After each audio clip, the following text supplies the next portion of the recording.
नमस्ते, मी आहे प्रगतीच kitchen and रेसिपीमध्ये तुमचं खूप खूप खूप स्वागत आहे। आज आपण इथे ह्या मक्याच्या कणसापासून खूप छान अशी एक रेसिपी तयार करणार आहोत। ती आहे क्रिस्पी कॉर्न चाट। बघा, मी इथे अशा मोठ्या आकाराचा एक कॉर्न घेतलेला आहे।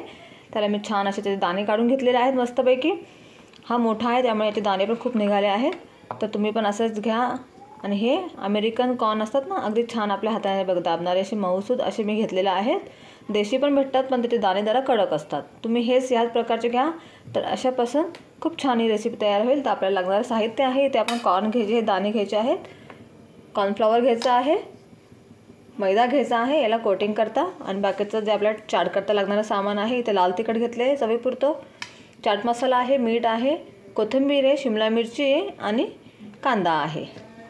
आता आपण पुढची कृती करूया। आता आपल्याला ह्या मक्याच्या दाण्यांना ना छान असं गरम पाण्यामध्ये याला पहिले आपण 2 ते 3 मिनिटांकरता छान शिजवून घ्यायचे आहे। इथे मी पाणी गरम ठेवलेलं आहे, तुम्ही पाहू शकता। पाण्याला छान उकळी आली ना की आपण हे दाणे याच्यामध्ये टाकून द्यायचे आहे आणि 2 ते 3 मिनिटांकरता छान याला होऊ द्यायचे आहे। हे बघा, हे छान टाकून घ्यायचे आहे, सगळे छान याचे टाकून घेतले। आता आपण याच्यामध्ये ना थोडंसं मीठ टाकून घेऊया चवीपुरतं, म्हणजे मिठामुळे काय होईल याला छान टेस्ट पण येईल। थोडंसं अजून मीठ राहू देते मी, बाकीचं नंतर आपल्याला लागेल। आणि हे छान आहे दाणे आपल्याला शिजवून घ्यायचे आहे अगदी 2 ते 3 मिनिटांकरता। तुम्हाला कळेलच ते दाणे छान असे फुलून वरती येतील ना, म्हणजे आपले दाणे शिजले। तुम्हाला दाखवेलच मी पुढे। हे बघा छान इकडे असे आपले हे मक्याचे दाणे 2-3 मिनिटं मी छान याला उकळून घेतले, मस्त छान उकळी आली। बघा किती मस्त दिसत आहे, अगदी टम्म फुललेले आहेत। असे छान मस्त फुलले पाहिजे हे। ह्या स्टेपला आपण गॅस बंद करून द्यायचा आहे। आता आपण हे ना एका चाळणीने गाळून घ्यायचे आहे, याच्यातलं पाणी सगळं निघू द्यायचं आहे। त्यानंतर आपण पुढची प्रोसेस करूया। हे बघा असे मस्त छान होऊ द्यायचे आहे। हे बघा इथे मी असे छान मोठ्या भांड्यामध्ये तुम्हाला हे काढून घ्यायचं आहे। कारण की आपण जेव्हा त्याला कोटिंग करू ना तेव्हा आपल्याला छान ते मिक्स करता आलं पाहिजे, म्हणून ना तुम्ही असं मोठ्या बॉलमध्ये किंवा मोठ्या भांड्यामध्ये हे काढून घ्यायचे आहेत दाणे उकळलेले। आता थोडेसे गरम येत आहे आणि थोडा याला ओलसरपणा पण असतो ना, त्याच्यामध्ये त्याच प्रोसेसला आपण याच्यामध्ये टाकणार आहोत कॉर्नफ्लॉवर। आता मी माझ्या कोटिंगच्या हिशोबाने टाकणार आहे। इथे मी 1 चमचा टाकते, 2, 3, मी 3 चमचे कॉर्नफ्लॉवर आणि इथे 1 चमचा मी मैदा टाकते। मैद्याचं प्रमाण तुम्हाला कमी करायचं आहे। इथे मी 3 चमचा कॉर्नफ्लॉवरला 1 चमचा मैदा घेतलेला आहे। आता आपल्याला हे छान आहे ना असं मिक्स करून घ्यायचं आहे, चमच्याने हलवायचं आहे मस्तपैकी, आणि हे छान याला पूर्ण याला लावून घ्यायचं आहे। हे बघा इथे छान आहे ना आपलं मैदा आणि कॉर्नफ्लॉवर आहे ना याला छान असं कोटिंग झालं पाहिजे, तिथपर्यंत तुम्हाला त्याला असं छान मिक्स करून घ्यायचं आहे। जसं तुम्ही इकडे पाहू शकता, हे बघा अशा प्रकारे तुम्ही याला छान मिक्स करून घ्यायचं आहे। आणि तुम्हाला इथे घेताना असं एक मोठंच भांडं घ्यायचं आहे, म्हणजे आपल्याला छान याला हलवता आलं पाहिजे। हे बघा असं जास्त हलक्या हाताने तुम्ही त्याला असं मिक्स करायचं आहे, जास्त असं जोरजोरात नाही करायचं, म्हणजे ना ते कुठे कुठे लागतं, असं एकसारखं छान लागलं पाहिजे। तुम्ही पाहू शकता। आता आपण पुढची प्रोसेस करूया। आता म्हणजे इथे मला ना एका या मक्याच्या कणसाला मला 3 चमचे कॉर्नफ्लॉवर आणि 1 चमचा मैदा लागलेला आहे। तुम्ही मैद्याचं प्रमाण कमी घ्यायचं आहे, कॉर्नफ्लॉवरचं जास्त घ्यायचं आहे। तर मला 3 चमचे कॉर्नफ्लॉवर आणि 1 चमचा मैद्यामध्ये माझं बरोबर झालेलं आहे। तुम्ही तुमची क्वांटिटी जर जास्त असेल मक्याच्या दाण्यांची तर तुम्ही कॉर्नफ्लॉवर आणि मैदा त्याप्रमाणे वाढवू शकता। आता आपण पुढची प्रोसेस करूया। इथे ना मी गॅसवरती तेल तापायला ठेवत आहे। तेल छान तापू द्यायचं आहे फास्ट गॅसवरती। मग आपण पुढची प्रोसेस करूया। आता तुम्हाला प्रश्न पडला असेल की आपण कच्च्याच मक्याच्या दाण्यांना हे कोटिंग का नाही लावलं, तर तसं तुम्ही अजिबात करायचं नाही। आपल्याला हे मक्याचे दाणे पाण्यामध्ये उकळूनच घ्यायचे आहेत। त्यामुळे काय होणार आहे, जेव्हा आपण हे तेलामध्ये टाकू ना तेव्हा हे तर तुम्ही कच्चे जर टाकले तेलामध्ये तर ते तेलही तुमच्या अंगावर उडेल आणि ते दाणेही तुमच्या अंगावरती उडू शकतात। आणि आपण जर असे दाणे वाफून घेतले आणि मग नंतर आपण कोटिंग करून त्याला तळले ना, त्याच्यामुळे आपले दाणे अंगावर पण उडत नाही, तेलही उडत नाही आणि छान ते तळले पण जातात आणि क्रिस्पी पण होतात। तर तुम्ही ही काळजी नक्की घ्या।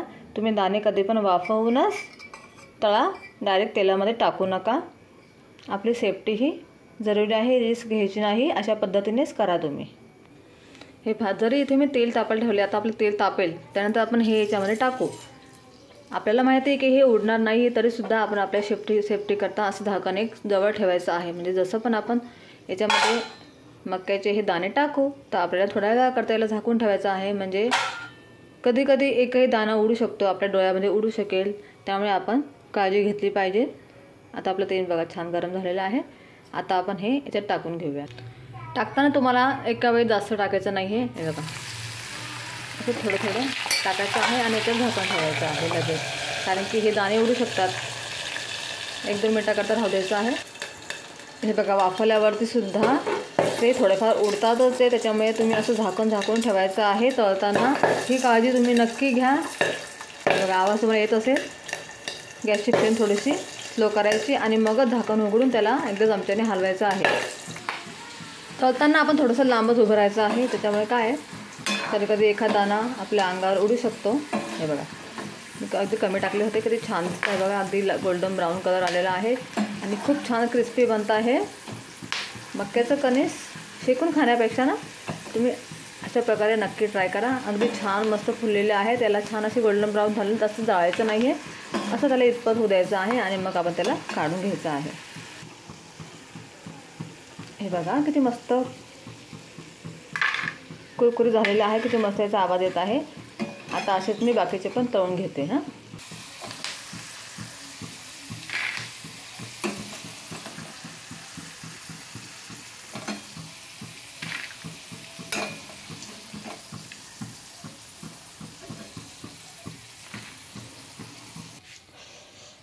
बघा तुम्ही पाहू शकता काय जबरदस्त दिसत आहेत. हे अगदी क्रिस्पी आहेत मस्तपैकी.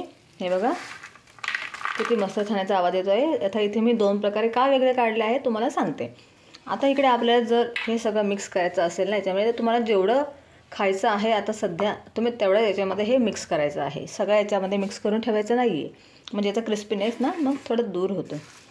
आता मला बघा छान आवाज येतो याचा बघा. हे बघा खूपच छान क्रिस्पी होतात हे आणि चवीला पण खूप छान लागतात.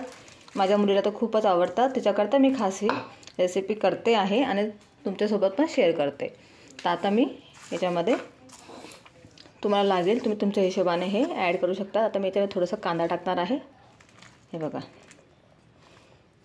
शिमला मिरची टाकायची आहे. तुम्हाला लागेल तर तुम्ही याच्यामध्ये ना टमाटर पण टाकू शकतात. कोथिंबीर टाकायची आहे भरभरून. चटणी, आता चटणी मी जरा कमी टाकेल कारण की माझी मुलगी खाणार आहे ना. तुम्ही फक्त मीठ टाकूनही ही खाऊ शकतात. थोडा चाट मसाला टाकेल मी, चवीपुरतं मीठ टाकेल मी याच्यामध्ये, बस जास्त नाही टाकायचं. आता याला छान हाताने असं मिक्स करायचं आहे मस्तपैकी. चमच्याने नाही नका करू, हाताने केलं ना ते छान असं एकत्र त्याला पूर्ण मसाले छान लागतात आणि दिसायला पण बघा छान दिसते. किती मस्त छान टेक्स्चर आलेलं आहे याला आणि खाण्याकरता तर अगदी पटकन संपणारी ही रेसिपी आहे. हे बघा हे पहा तयार आहे आपली मस्त क्रिस्पी कॉर्न चाट. किती छान दिसत आहे, किती छान टेक्स्चर आलेलं आहे. याला याच्यावर मस्त तुम्ही छानपैकी असं मस्त लिंबू पिळूनसुद्धा हे खाऊ शकता. अगदी छान लागते. जर तुम्ही ही असे घरी कॉर्न आणले ना त्याला शेकून न खाता तुम्ही अशा पद्धतीने करून बघा, खूपच मस्त लागते. खूप जबरदस्त त्याची टेस्ट आहे. नक्की ट्राय करा. तुम्हाला जर माझी रेसिपी आवडली असेल तर माझ्या रेसिपीला लाईक करा, चॅनलला सबस्क्राईब करा आणि शेअर करायला विसरू नका. बाय.